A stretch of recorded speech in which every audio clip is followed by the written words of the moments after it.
사무엘기 상권의 말씀입니다. 그 무렵 사울은 이스라엘에서 뽑은 부하 3,000명을 거느리고 지프 광야에 있는 다윗을 찾아 그곳으로 내려갔다. 다윗은 아비사이를 데리고 밤을 타서 군대가 있는 곳으로 다가갔다. 그때 사울은 진지 안에서 머리맡 땅바닥에 창을 꽂고 잠들어 있었다. 아브네르와 그의 군사들도 사울을 둘러싸고 잠들어 있었다. 아비사이가 다윗에게 말하였다. 하나님께서 오늘 원수를 장군님 손에 넘기셨으니 이 창으로 그를 단번에 땅에 박아놓겠습니다. 두 번 찌를 것도 없습니다. 그러나 다윗이 아비사이를 타일렀다. 그분을 해쳐서는 안 된다. 누가 감히 주님의 기름 부은 받은 이에게 손을 대고도 벌받지 않을 수 있겠느냐.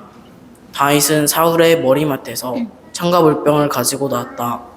주님께서 그들 위에 깊은 잠을 쏟으시어 그들이 모두 잠들었기 때문에 다윗을 본 사람도 알아채거나 잠을 깬 사람도 없었다.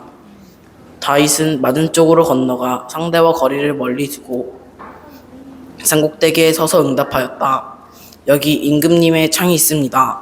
젊은이 하나가 건너와 가져가게 하십시오. 주님은 누구에게나 그 의로움과 짐실을 대갚아 주시는 분이십니다. 오늘 주님께서 임금님을 제 손에 넘겨주셨지만 저는 주님의 기름 부은 받은 이에게 손을 대려 하지 않았습니다. 주님의 말씀입니다. 하느님 감사합니다. 주님은 자비롭고 너그러우시네. 내 영혼아 주님을 찬미하여라. 내 안의 모든 것도 거룩하신 그 이름 찬미하여라. 내 영혼아 주님을 찬미하여라. 그분의 온갖 은혜 하나도 잊지 마라. 주님은 자비롭고 너그러우시네.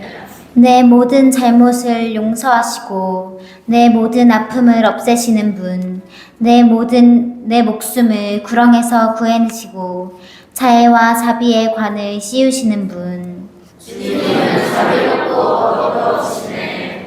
주님은 자비롭고 너그러우시며 분노에는 더디시나 자애는 넘치시네. 우리를 죄대로 다루지 않으시고 우리의 잘못대로 갚지 않으시네. 주님은 자비롭고 너그러우시네. 해 뜨는 데서 해 지는 데가 먼 것처럼 우리의 허물들을 멀리 치우시네. 아버지가 자식을 가여워하듯 주님은 당신을 경외하느니 가여워하시네. 주님은 자비롭고 너그러우시네. 사도 바오로의 코린토일서 말씀입니다. 형제 여러분, 성경에 이렇게 기록되어 있습니다. 첫 인간 아담이 생명체가 되었다. 마지막 아담은 생명을 주는 영이 되셨습니다. 그러나 먼저 있었던 것은 영적인 것이 아니라 물질적인 것이었습니다. 영적인 것은 그 다음입니다. 첫 인간은 땅에서 나와 흙으로 된 사람입니다. 둘째 인간은 하늘에서 왔습니다. 흙으로 된 그 사람이 그러하면 흙으로 된 다른 사람들도 마찬가지입니다. 하늘에 속한 그분께서 그러하시면 하늘에 속한 다른 사람들도 마찬가지입니다. 우리가 흙으로 된 사람의 모습을 지녔듯이 하늘에 속한 그분의 모습도 지니게 될 것입니다. 주님의 말씀입니다. 하느님 감사합니다. 모두 일어서십시오.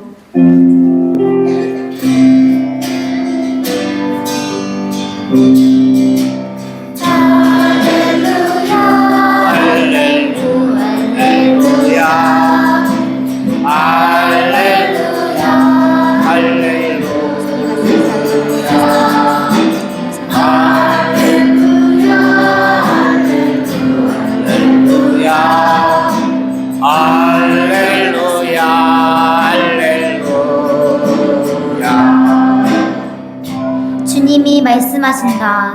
내가 너희에게 새 계명을 준다. 서로 사랑하여라. 내가 너희를 사랑한 것처럼 너희도 서로 사랑하여라.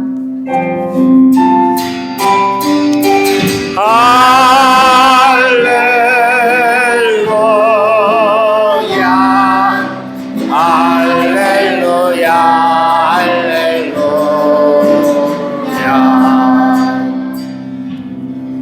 주님께서 여러분과 함께 또한 사제의 영과 함께 루카가 전한 거룩한 복음입니다.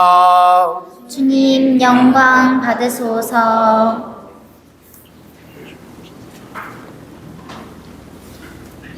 그때 예수님께서 제자들에게 말씀하셨다. 내 말을 듣고 있는 너희에게 내가 말한다. 너희는 원수를 사랑하여라. 너희를 미워하는 자들에게 잘해주고 너희를 저주하는 자들에게 축복하며 너희를 학대하는 자들을 위하여 기도하여라. 내 뺨을 때리는 자에게 다른 뺨을 내밀고 내 겉옷을 가져가는 자는 속옷도 가져가게 내버려 두어라. 달라고 하면 누구에게나 주고 내 것을 가져가는 이에게서 찾으려고 하지 마라. 남이 너희에게 해주기를 바라는 그대로 너희도 남에게 해주어라. 너희가 자기를 사랑하는 이들만 사랑한다면 무슨 인정을 받겠느냐? 죄인들도 자기를 사랑하는 이들은 사랑한다. 너희가 자기에게 잘해주는 이들에게만 잘해준다면 무슨 인정을 받겠느냐? 죄인들도 그것은 한다. 너희가 도로 받을 가망이 있는 이들에게만 구워준다면 무슨 인정을 받겠느냐? 죄인들도 고스란히 대받을 요량으로 서로 구워준다. 그러나 너희는 원수를 사랑하여라. 그에게 잘해주고 아무것도 바라지 말고 구워주어라. 그러면 너희가 받을 상이 클 것이다. 그리고 너희는 지극히 높으신 분의 자녀가 될 것이다. 그분께서는 은혜를 모르는 자들과 악한 자들에게도 인자하시기 때문이다. 너희 아버지께서 자비하신 것처럼 너희도 자비로운 사람이 되어라. 남을 심판하지 마라. 그러면 너희도 심판받지 않을 것이다. 남을 단죄하지 마라. 그러면 너희도 단죄받지 않을 것이다. 용서하여라. 그러면 너희도 용서를 받을 것이다. 주어라. 그러면 너희도 받을 것이다. 누르고 흔들어서 넘치도록 후하게 되어 너희 품에 담아 주실 것이다. 너희가 되지라는 바로 그 되로 너희도 되받을 것이다. 주님의 말씀입니다. 그리스도님 참여합니다.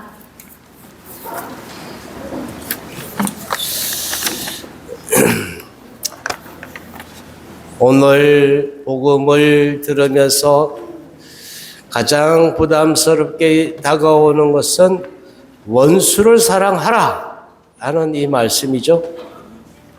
네. 어떻게 원수를 사랑할 수 있겠나. 이제 좀 더 구체적으로 이 원수에 대한 얘기를 하십니다. 너희를 미워하는 자들에게 잘해주고 너희를 저주하는 자들에게 축복하며 너희를 학대하는 자들을 위하여 기도하여라. 그러니까 원수라는 범주에 있다고 여겨지는 그런 사람, 미워하는 사람, 저주하는 사람, 심지어는 학대하는 사람까지 그들을 위해서 기도해야 한다고 가르치고 있어요. 이 말씀이 우리들에게 확 와닿습니까? 네, 부담으로 확 와닿죠. 네, 그런데 주님은 계속해서 너희 아버지께서 자비하신 것처럼 너희도 자비로운 사람이 되어라 라고 계속해서 설명하십니다. 예수님은 일찍이 마태복음 22장 34절 이하에 이렇게 말씀하시죠. 가장 큰 계명이 무엇인지 묻는 물음에 이렇게 말씀하십니다. 내 마음을 다하고 내 목숨을 다하고 내 정신을 다하여 주 너의 하느님을 사랑해야 한다. 이것이 가장 크고 첫째 가는 계명이다. 둘째도 이와 같다. 내 이웃을 너 자신처럼 사랑해야 한다는 것이다. 온 율법과 예언서의 정신이 이 두 계명에 달려 있다. 그러니까 예수님이 가장 큰 계명으로 생각하고 가르치고 명령하는 이것이 다른 것이 아니다. 온 마음을 다해서, 온 정신을 다해서, 온 목숨을 다해서 사랑하라는 거예요. 사랑을. 그런데 원수까지 사랑해. 그러니까 이건 결코 우리들에겐 쉽지 않다. 이 원수까지 사랑하는 데는 전제하는 것이 용서죠. 용서. 용서가 그렇게 쉬운 일이면 누구든지 다 하느님이 될 수 있겠죠. 분명히 용서는 사람의 권한이 아닙니다. 하느님의 권한이죠. 바리사이인들도 이 죄의 용서는 하느님께서 하시는 것이라고 이야기하죠. 그렇지만 그럼에도 온 마음과 온 정신, 온 목숨을 다해서 하느님을 사랑하고 이웃을 내 몸처럼 사랑하라는 주님의 말씀, 이것을 우리가 지키려고 할 때 원수까지도 사랑해야 하는 것은 우리가 함께 봐야 될 부분이에요. 이 모든 성경이 가르치고 있는 모든 말씀들의 원리, 요점이 바로 이것이다. 그러니까 우리가 그 말씀을 안 들을 수도 없다.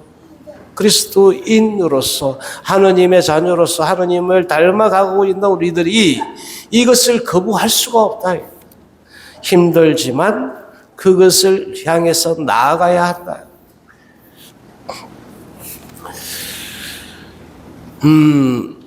예수님은 가끔씩 자주 너는 죄를 용서받았다라고 이렇게 말씀하세요. 자비심이 없는 사람들은 자비를 구해본 적이 없는 사람들이거나 용서와 자비를 입어보지 못한 사람들일 것입니다. 그들은 주님 자비를 베푸소서라는 기도가 다른 죄 많은 사람들에게나 필요한 것이지 자신들에게는 그런 기도가 필요하지 않다고 생각하는 사람들일 것입니다. 그들이 생각하기에는 자신들만이 항상 정당하고 다른 많은 사람들은 정당하지 못했던 것입니다. 그래서 그들은 용서할 줄 모르는 것이죠. 하느님께서는 사람을 용서하시는데 사람이 사람을 용서하지 못하는 것입니다. 예수님을 통해서 그럼에도 용서가 이 땅 위에서 이루어진다는 것을 보여주십니다. 하느님의 용서는 함께 살아가는 사람들에게 또한 그 사람을 통해서 또한 이루어져야 한다고 말씀하고 계신 것입니다. 바로 이 점을 드러내시기 위해서 원수까지 사랑해야 한다라고 가르치고 있지 않는가. 옛날에 망나지로 소문난 한 젊은 사람이 자신의 잘못된 삶을 비관하여 매일을 술로 세월을 보내고 있었습니다. 하루는 술에 취해 길거리에 쓰러져 자고 있는데 꿈에 한 노인이 나타나 말을 걸었습니다. 이후에 젊은이, 볏짚 한 수레를 태우는데 성냥은 얼마나 필요한가? 그 젊은이는 그거야 성냥 한 개 피면 충분합니다 하고 대답하였습니다. 그러자 그 노인은 다시 그럼 이보게 이 때 묻은 낡은 옷을 세탁하기 위해서는 빨래비누가 얼마나 필요한가 하고 다시 물었습니다. 그랬더니 그 젊은이는 그거야 물 한 동이와 빨래비누 한 개만 있으면 충분하지 않겠습니까? 하고 대답하였습니다. 그러자 그 노인은 자네의 잘못도 그러하다네 하고 말하더랍니다. 깜짝 놀라서 깨어보니 꿈이었습니다. 그러나 그 꿈을 매우 생생하였고 그 젊은이는 새로운 희망 속에 자신의 잘못을 뉘우치고 새롭게 살아가게 되었다는 얘기입니다.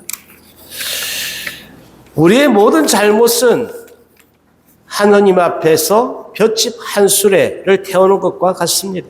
그러니까 휙 날아가 버릴 수 있다는 것. 다만 우리가 하느님의 자비를 믿고 참으로 통회하는 성령 한 계피만한 그 믿음, 그 마음이 있다면 충분하다는 것이죠.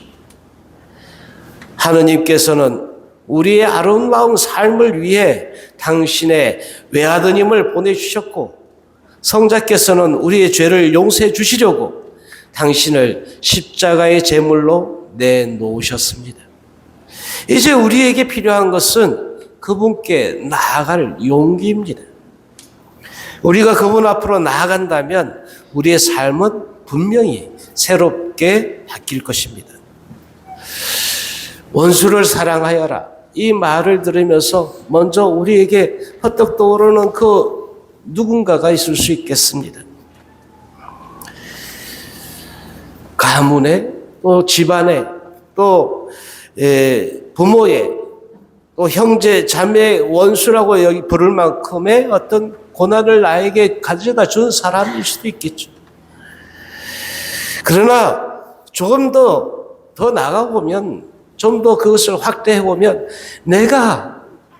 내게 왠지 모르게 미움이 든 사람, 그 사람에게까지 이럴 수 있지 않을까. 그래서 예수님은 그 원수를 사랑하라고 우리들에게 명령하시는 것이 아닌가.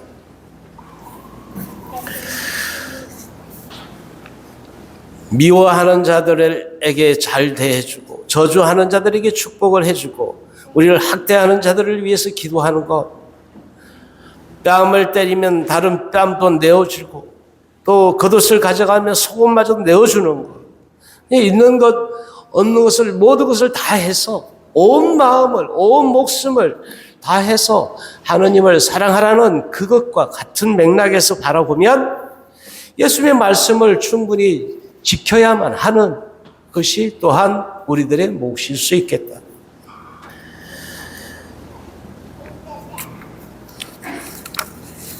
우리들의 능력으로는 할 수가 없습니다. 그래서 우리는 기도합니다. 성령에 힘입어서 성령을 통하여 그 모든 것들이 가능할 것을 믿으면서 기도해야 되겠죠. 그런데도 용서가 안 된다면 그때는 어쩌겠습니까? 신명기 32장 35절에는 이렇게 이야기합니다. 그들의 발이 비틀거릴 때 복수와 보복은 내가 할 일, 멸망의 날이 가까웠고 그들의 재난이 재빨리 다가온다. 그러니까 복수는 우리의 것이 아니라 주님께서 담당해 주시라는 믿음으로 그들을 위해 기도하고 축복하고 그들의 핍박을 견뎌내 보기로 결심하는 것이 필요하다는 것입니다. 주님께서도 십자가 위에서 이렇게 기도하셨죠. 아버지, 저들을 용서해 주십시오. 저들은 자기들이 무슨 일을 하는지 모릅니다.